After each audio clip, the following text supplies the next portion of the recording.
Shalom. Espero que todos estejam bem, tanto fisicamente, como mentalmente. Porque, pelo que eu tenho observado, a grande maioria das pessoas está no engodo, Como disse Hamashia, se possível fosse, até os escolhidos seriam enganados. Se possível fosse. Se você está aí acabrunhado, com medo de um vírus que nem existe, eu diria que você não é escolhido. Bom, partindo da premissa de que nós já estamos na grande aflição, eu vou ditar regras, que não são minhas, mas estão na Torá, que vão vigorar a partir de hoje. Claro que eu não vou falar de mais de uma, eu vou apenas conversar sobre uma regra. Uma regra que os assassinos, da cristandade procuram esconder.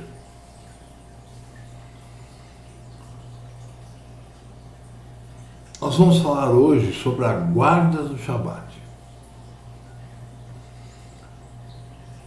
Eu quero ler aqui o texto, E para não ficar tão estranho para vocês que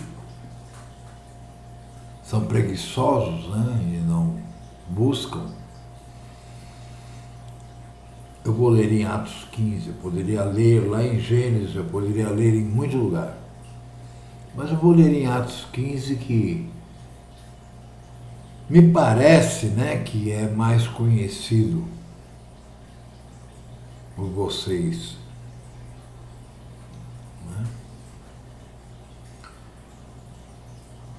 Então vamos abrir, a Bíblia no livro de Atos, capítulo 15, e vamos ler do 12 ao 21, os versículos. No 12 começa dizendo assim: então toda a multidão se calou e escutava a Barnabé e a Shaul, que contavam quão grandes sinais e prodígios Yahu havia feito por meio deles entre os gentios. Bom, veja bem, meus irmãos, gentil significa nação. Tá? Você chegar para uma pessoa e dizer você é gentil, você está demonstrando a sua burrice.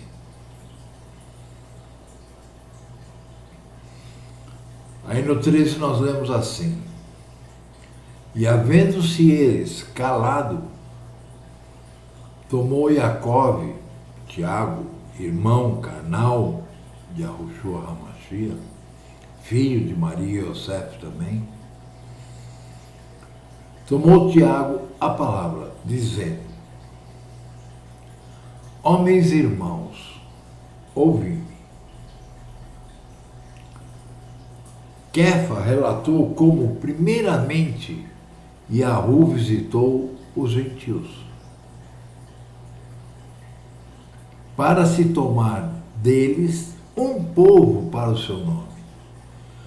Observem bem, é que se eu falar nisso, vocês não entendem nem 1 mais 1 é igual a 2, mas quando diz que Yahu foi primeiro nas nações tomar um povo para o seu nome, ele está se referindo àquele povo chamado de Efraim, àquele povo que foi disperso em 721 para poderem ir pelo mundo todo e assim fazer com que a promessa feita a Abraão, nosso pai, fosse cumprida. No que ele diz: tu serás de uma descendência muito grande. Se você pudesse contar o pó da terra, você saberia o número, né, dessa descendência.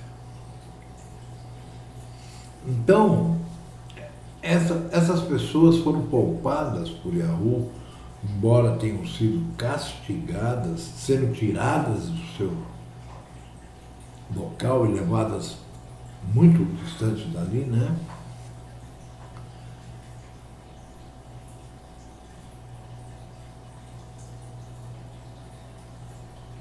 Foi um castigo que serviu para dar andamento ao plano de Yahu. Então ele diz: Kefa relatou como primeiramente Yahu visitou os gentios, as nações, para tomar delas um povo para o seu nome. E com isso concordam as palavras dos profetas, como está escrito: depois disto, voltarei e reedificarei o tabernáculo de David. Eu não sei se vocês têm esse conhecimento, mas o único rei de Israel que reinou sobre todas as 13 tribos foi David. Tá?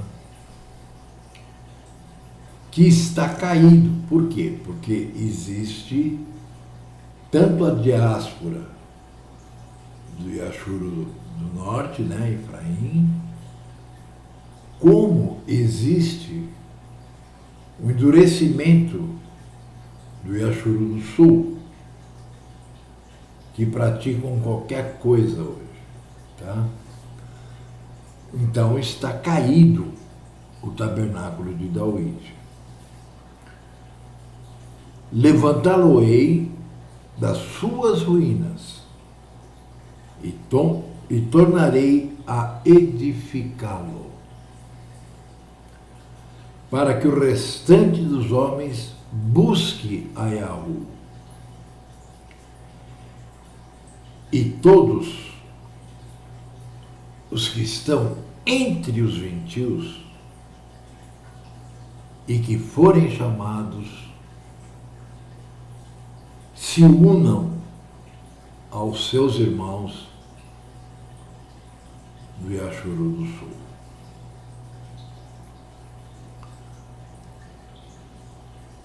Diz Yahu que faz todas essas coisas. Conhecidas são a Yahu desde o princípio da criação, todas as suas obras. Agora presta atenção.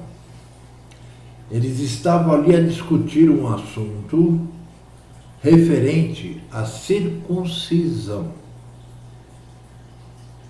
Ok? Nós nem falamos nisso, que nós vamos falar talvez depois de amanhã. Aí ele diz assim: por isso julgo, né, que não se deve perturbar aqueles que estão em diáspora dentre os gentios, que se convertem, ou seja, que são chamados por Yahu, né? Mas escrever-lhes que se abstenham das contaminações dos ídolos, isso é muito claro, né? Que se abstenham de adorar ídolos feitos pelas mãos humanas. Né? da prostituição. A prostituição engloba qualquer tipo de anormalidade, como o sexo entre um casal de homem e mulher, porque eu não conheço outro tipo, que seja praticado antes deles haverem se juntado para se tornarem um só. Fornicação, adultério, perversidades sexuais, tudo isso entra aí. Então ele está dando uma parte da lei moral da Torá, concernente ao adultério, à prostituição, à fornicação. E finalmente ele diz do que é sufocado e do sangue. Eu sei que muitos de vocês nunca ouviram falar, né, como funciona a lei da alimentação.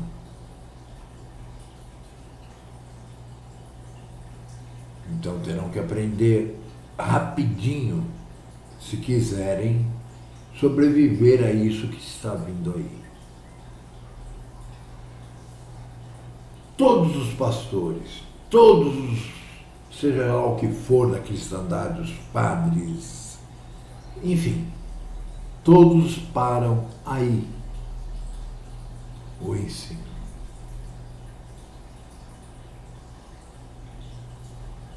Eles esquecem que logo abaixo tem o versículo 21, onde nos é dito muito claramente. Observem bem, porque Moshe, desde os tempos antigos, tem em cada cidade quem o ensine, ou seja, que ensine a Torá, que ensine as leis. E cada Shabat é lido nas casas. Então observem, ele limitou para que a pessoa pudesse se aproximar, para que a pessoa pudesse começar a estudar, sendo chamada, é claro, e fazendo parte da descendência de Abraão, aqueles, ele disse, que se abstivessem da idolatria, da prostituição, do que é sufocado e do sangue. Quer dizer, para quem acha que entrar numa igrejola e dizer aceito JC,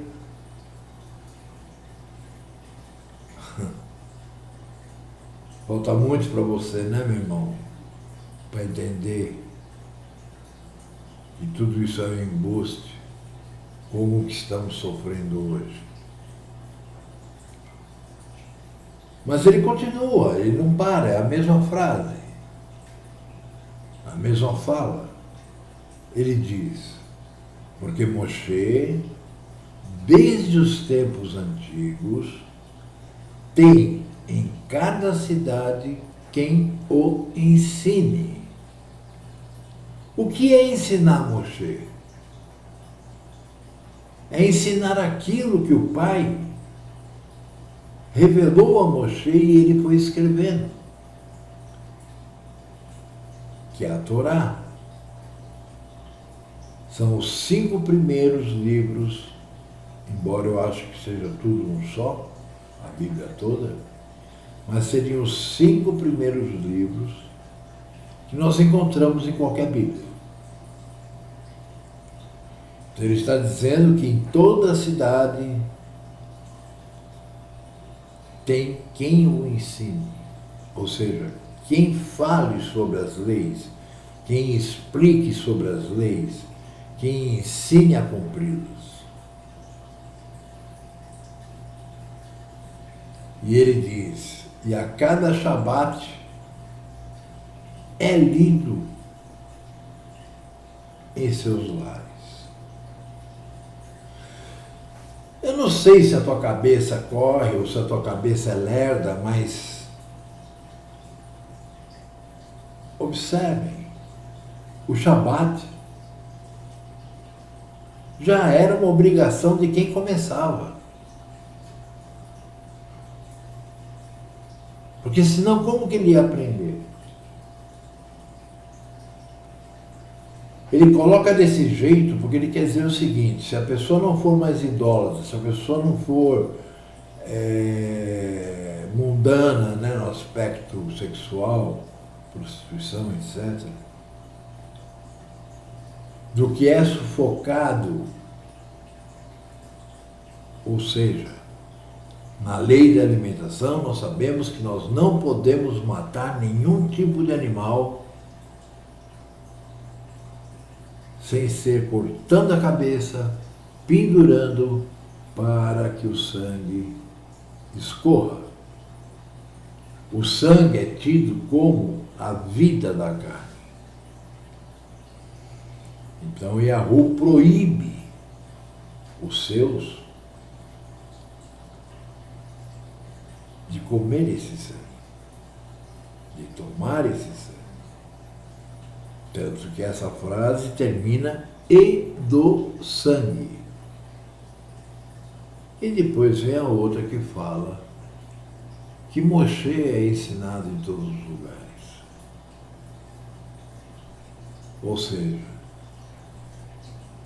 a pessoa já aguardando o Shabat, a pessoa não sendo idólatra, a pessoa não se prostituindo, a pessoa não utilizando animais que foram, como está aqui, sufocados, né, na hora de matar, e do sangue dos animais que ele vai comer, ele já estaria caminhando, desde que ele guardasse o Shabat, que também faz parte dessa carta. No 22 diz assim: então pareceu bem aos apóstolos, né, aos emissários, e aos anciãos, com todos aqueles que estavam ao redor, eleger homens dentre eles e enviá-los, juntamente com Shaul e Barnabé, a Antioquia, a saber, Judas, chamado Barsabás, e Silas, homens distintos entre os irmãos, e por intermédio deles escreveram o seguinte. Aí vem isso que eu acabei de ler. Ok? Como nós vimos aqui, né, foi Shaul, que já era, né, nós vemos que, por exemplo, no livro de Atos, sempre fala Barnabé e Shaul. E de uma determinada parte para frente fala Shaul e Barnabé. Para bom entendedor. Agora observe que incrível, né? Aí vai falando, né, que eles saíram para levar essa carta, né, em todas as cidades que houvessem irmãos. Aí depois fala da separação entre Paulo e Barnabé. E por aí vai.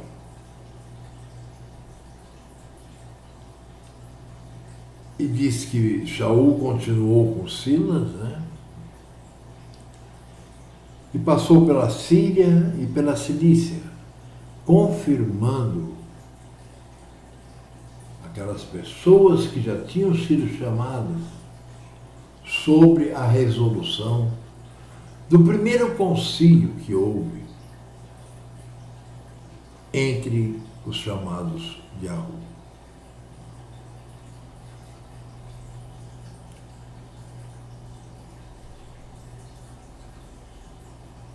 Veja bem, aí diz assim, chegou a Derbe e Listra, E eis que estava ali um certo discípulo, por nome Timóteus, filho de uma judia que era crente, mas de pai grego, do qual davam bom testemunho os irmãos que estavam em Listra e em Icônio. Shaul quis que ele fosse com ele. Fosse fazer o quê? Que ele fosse com ele levar aquela resolução a todo aquele que queria ir à rua e tinha sido chamado. E tomando-o, prestem atenção, circuncidou-o.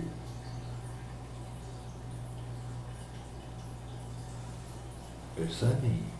Isso é o capítulo 16, eu acabei de ler a parte do 15, né? Virando a página na minha Bíblia, não sei como é que é na sua, começa o capítulo 16. E as pessoas dizem que Shaul tinha ido até Jerusalém discutir porque ele era contra a circuncisão. Vocês veem como a ignorância mata, por isso que o pai diz, né? Meu pai morre por causa da ignorância.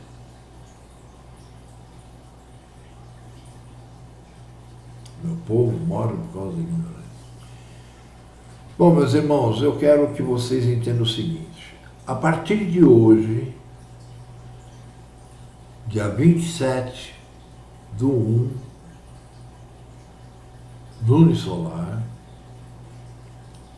eu não vou mais estudar com ninguém que já não esteja praticando o que está nessa carta escrita pelo irmão de Arujua.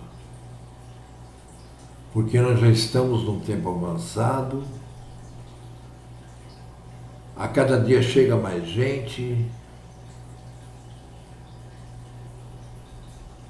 chega muita pérola, mas também chega muita brita. E eu não posso mais dividir o meu tempo com pessoas que não estão satisfazendo a vontade do Pai, porque essas não vão herdar nada a não ser o desprezo e a morte eterna. Pensem nisso. E lembrem-se, hoje é dia 28 do mês 1,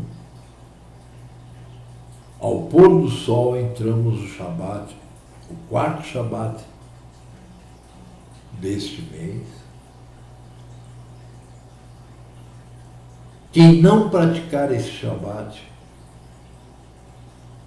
por favor, nem me procure. Me delete, porque eu não vou mais perder tempo com quem ainda coloca em primeiro lugar as coisas mundanas. É isso, meus irmãos. Shalom. Eu espero amanhã fazer sobre circuncisão. Ok?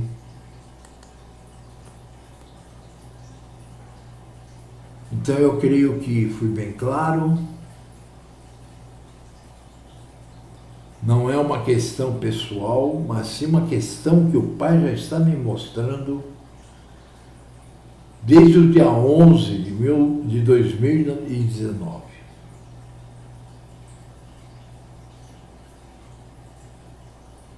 Porque aquele que não guardar o Shabat não é submisso ao Pai, é submisso aos homens. Shalom, tenha um ótimo dia de preparação. Até mais.